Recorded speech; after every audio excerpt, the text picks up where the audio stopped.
Hello, I'm Larry Stoterau, President of the Pacific Southwest District of the Lutheran Church Missouri Synod.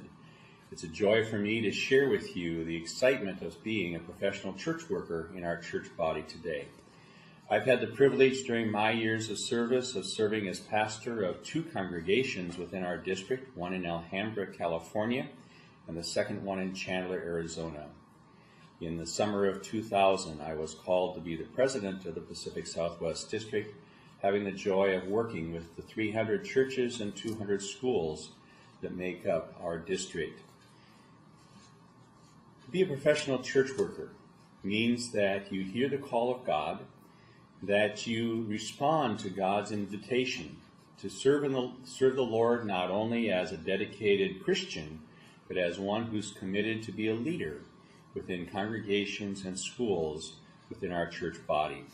The Bible is filled with stories of people that God chose.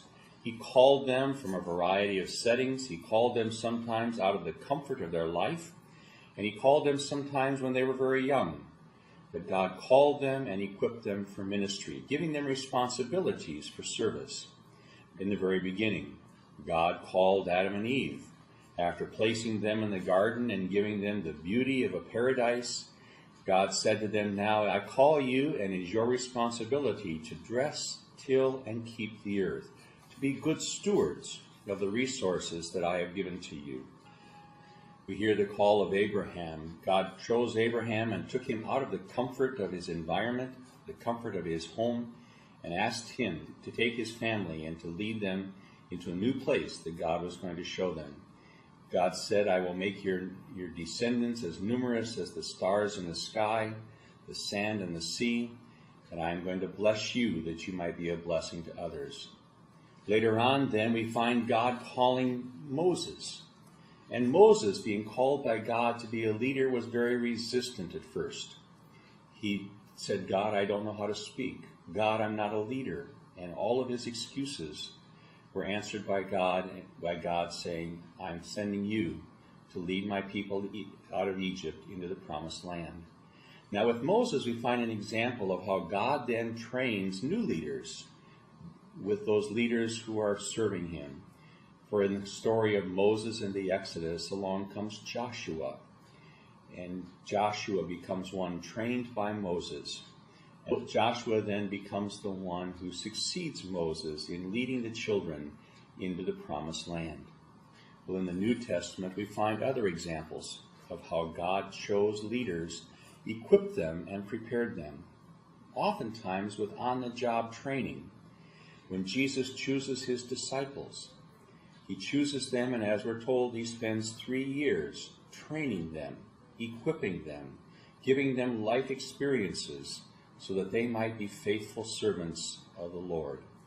And then when Jesus ascends into heaven, he sends those disciples out to be the ones sent, to be those who are witnesses in Jerusalem, Judea, Samaria, and to the ends of the earth. We find God choosing the Apostle Paul. Now, Paul didn't have all the training that the disciples did, but God takes Paul, trains him briefly by the apostles, and then Paul too gets on-the-job training. The excitement of being chosen by God. Today, God chooses us for Christian vocation. God chooses us to be faithful followers of him, sharing the love of Jesus in whatever walk of life that we have. Some of us are trained for leadership. Others are trained to be those who serve. In 1 Corinthians 12, verse 4, Paul says, "Now there are a variety of gifts, but the same Spirit. Varieties of gifts, but the same Lord. Varieties of activities, but the God who empowers them all in every one." That God gives to each of us gifts to be used in the church. And then in 1 Corinthians 12, verse 28, Paul says, "And in the church God has appointed some to be apostles, some prophets, pastors, and teachers." In the church, the majority of God's people serve as active Christian leaders, as active Christian participants in the life of the church as lay people. But some are called by God to be professional church workers, called by God to be the equippers of the saints, to be those who help others live out their lives for Christ. You think you might want to be a teacher? Well, think about being a teacher in the church. Think about being one who is able to influence the lives of children not only academically, but also in their faith walk with the Lord. Do you love working with youth or want to teach but not in a classroom? Then you think about being a director of Christian education, one who does a variety of things in the church, working with young and old alike and helping to train them in their Christian discipleship. You love music. The church today has men and women who are trained and prepared as parish musicians. These are those who help to lead in worship, maybe teaching in the school, maybe providing musical training and education as a part of a church's outreach in a community, but taking those musical gifts and that training and using them in service to the Lord. Do you love caring for people? Do you love being around people? Do you enjoy conversations with a variety of people? Then maybe you're leaning towards being a deaconess or a pastor, one who is going to spend their time influencing and caring for people. Many gifts, many talents, all used in the church, some professionally in leadership positions, others as disciples in their daily life. Think about it with a sports analogy. A team playing on a field. And as an athletic team plays the game, there are varieties of talents on that team. There are some who are better at certain positions than others, but all of them playing together make the team victorious. Now, as part of that teamwork, there's also coaches. And the coach's responsibility is to train the team, to help the team work together, to inspire the team to go out and to compete on the athletic field. Professional church workers are oftentimes like player coaches on the team. Pastors and teachers and DCEs are those who are helping to train the team, to equip the team, and help the team to play together in the game of life. It's all about working together, sharing our gifts. Or you think about it as music. We can play an individual instrument in the band or the orchestra or just as a soloist.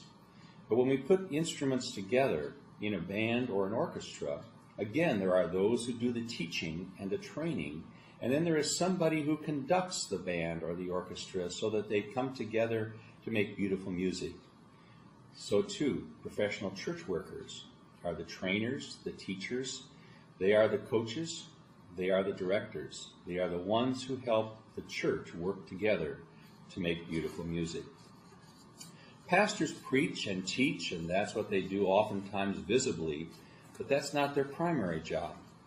A pastor's primary job is to introduce people to Jesus, is to help people learn how do you walk the Christian walk, how do you live as disciples of Christ, and more importantly, how do you have that personal relationship with Christ that is so important. Teachers teach in a classroom, but they're not just teaching academics, they're not just teaching math and science, but also teachers in our Lutheran schools are teaching how you walk with Jesus. They're teaching biblical stories, they're teaching Bible history, but they're also helping students learn how do you live out that Christian life each and every day. How does your faith apply to science? How does your faith apply to relationships? How does your faith apply to the activities that you're involved in day to day? Teachers live out Jesus' life with their students. I've had the joy of serving as a professional church worker for 38 years. Being a pastor, being a leader, being one who cares for the lives of others. There are times when I wondered, what would I be if I wasn't a pastor? And the answer is, I don't know, because I enjoy doing what I do. The opportunity to laugh with people, to cry with people, the opportunity to grow with people, the opportunity to stand alongside of people going through the struggles in their life. My wife is also a trained Lutheran school teacher and a parish musician. And for many years, we've had the joy of working together in planning and leading people in worship, the opportunity to serve in partnership in ministry within God's kingdom. I invite you to consider being a professional church worker. I invite you to study at one of our Concordia universities to learn more about what does it mean to be a teacher at DCE, to be a parish musician, to be a pastor, to be a deaconess, and the other opportunities that there are, I invite you to consider giving your life to the Lord as a professional church worker.